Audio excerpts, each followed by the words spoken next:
For decades, Saudi Arabia was seen as a land of endless oil wealth, a desert kingdom where black gold beneath the sand could fund almost anything.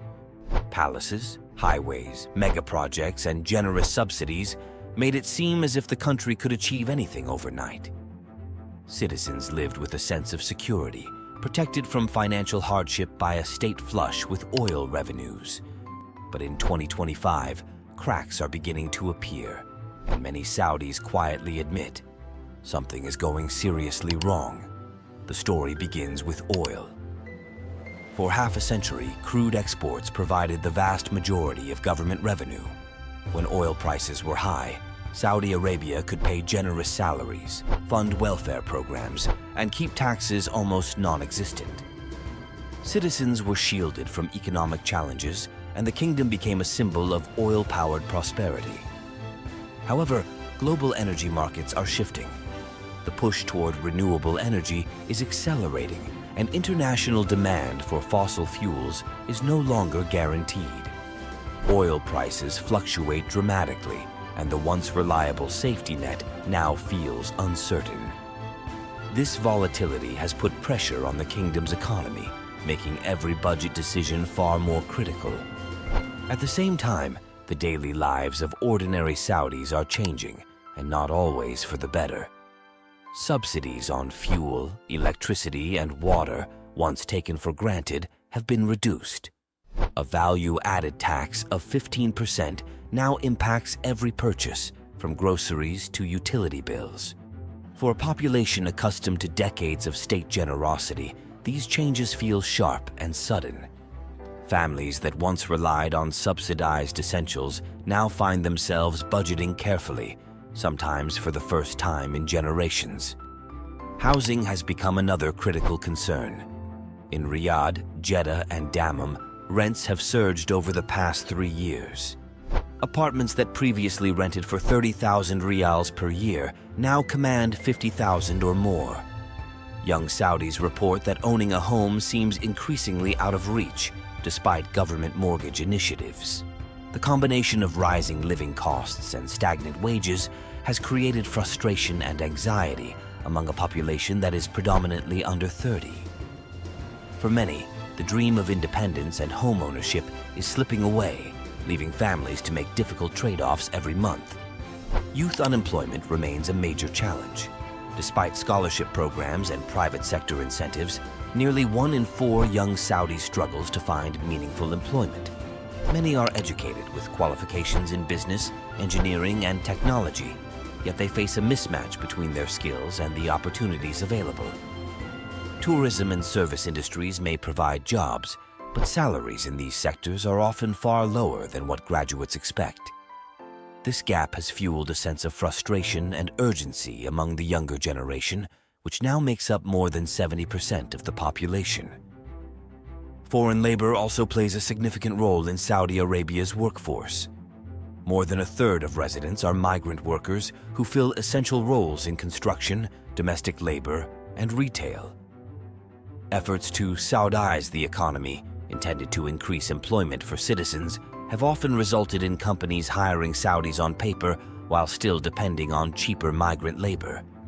This practice has fueled resentment, particularly among young Saudis who feel they are being denied real opportunities. The tension between creating national jobs and relying on foreign labor remains a delicate and unresolved challenge. Public spending is another area of concern. During the years of high oil prices, Saudi Arabia accumulated reserves worth hundreds of billions of dollars. Today, much of that wealth is being directed toward megaprojects, infrastructure development, and social programs. Additionally, the kingdom has borrowed internationally, a move that would have been unthinkable 2 decades ago. Financial experts warn that if oil revenues continue to decline, coupled with the ongoing cost of large-scale projects, the country could face mounting fiscal pressure. Maintaining a balance between ambitious initiatives and sustainable spending is increasingly difficult. Social reforms have transformed the everyday experience of many Saudis.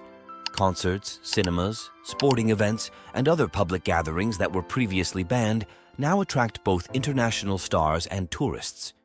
Women have gained more freedoms, including the ability to drive, work, and travel with greater independence. These changes are widely praised internationally, but reactions at home are mixed.